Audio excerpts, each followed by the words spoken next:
I'm going to be installing MongoDB on Kubernetes using OpenEBS container attached storage. The first thing that we want to do is install OpenEBS via Helm.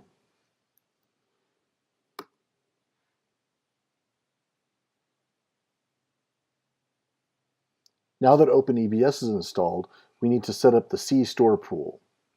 There's an example YAML of this to do this within the OpenEBS documentation, so we're going to go ahead and use that today.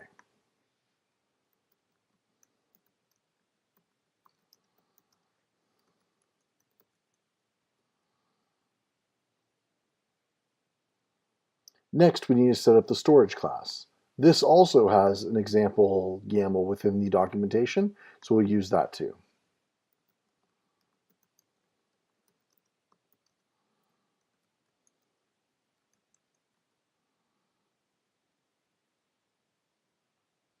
And with both of those done, we can go ahead and install Mongo via Helm.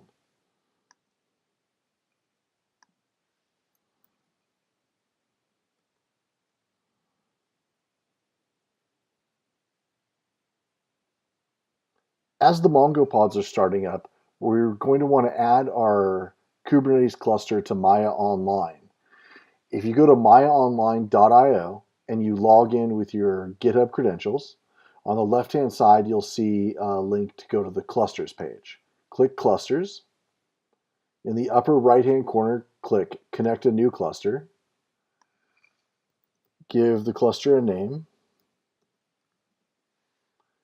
Click connect. Then copy the kubectl command and run it against your cluster.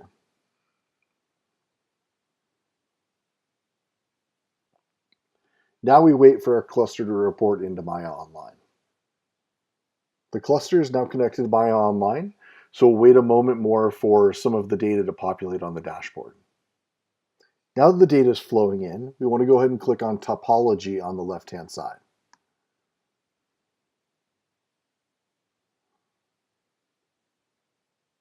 Topology shows us all of our pods that have been deployed, as well as the volumes that are underneath it, as well as the storage classes and everything else that we need to see to get a good idea of what's going on with our Kubernetes cluster.